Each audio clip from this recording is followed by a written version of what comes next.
On June 7, 1692, Port Royal held more wealth per capita than London.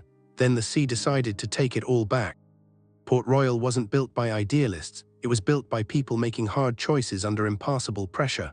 By the 1680s, the English crown faced a problem. The Spanish controlled the Caribbean. The solution: tolerate piracy, offer safe harbor to privateers and corsairs willing to attack Spanish galleons. Port Royal became that harbor. Merchants, traders, enslaved people, soldiers, and rogues poured in.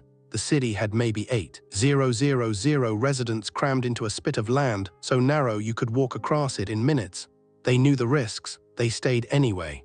Money flowed in like a tide. By some accounts, Port Royal's merchants controlled more liquid wealth than the entire city of London. Taverns stayed open around the clock. Rum, gambling, prostitution, the city earned its name the wickedest city on earth. But that wealth came with a calculation. The city sat on sand and coral. It had no natural springs. Fresh water was scarce. The buildings were wooden. Hurricanes were routine. Every person who arrived made a bet. The money would stay longer than the danger would. June 7, 1692.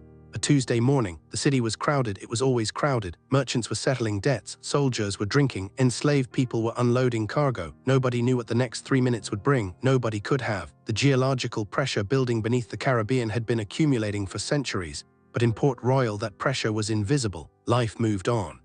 At 11:43 in the morning, the ground moved. Witnesses later described it as a rolling motion like standing on a ship in rough seas. The earth didn't crack suddenly, it swayed. Buildings that had stood for decades began to sway with it. Then the swaying stopped. For a moment, Port Royal held its breath. Some people thought it was over. They were wrong about what came next. Seconds later, the second shock hit.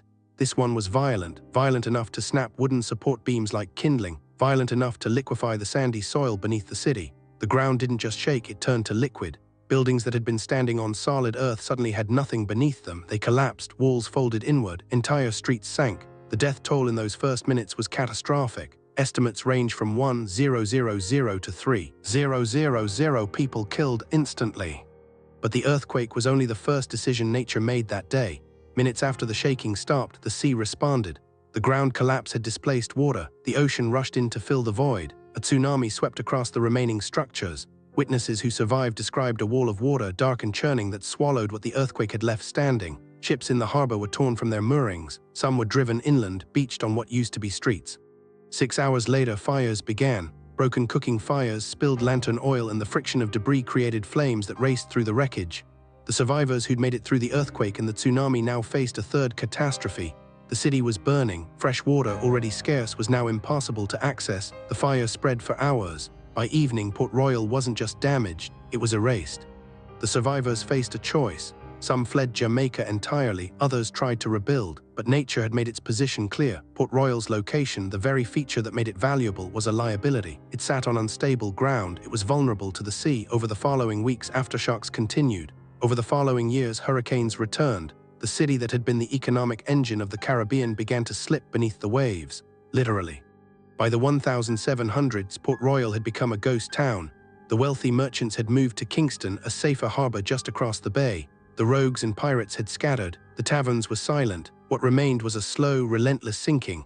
The ground continued to subside. The sea continued to rise.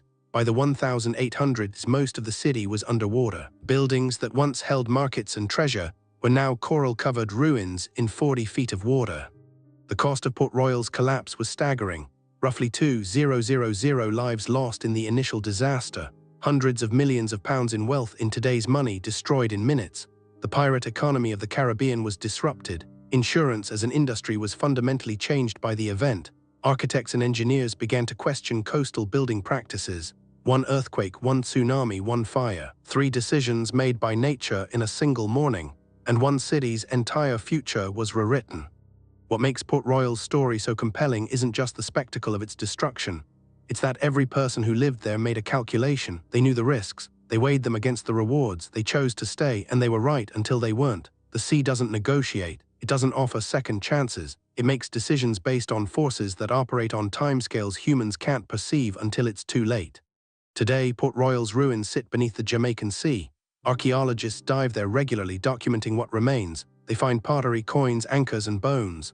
The underwater city has become a time capsule, frozen at the moment of catastrophe. Divers describe it as haunting streets you can still trace, buildings you can still navigate, all preserved in the cold darkness. The wickedest city on Earth didn't disappear, it sank, and it's still down there waiting. Subscribe every week. We uncover the true stories of maritime disasters and the decisions that led to them.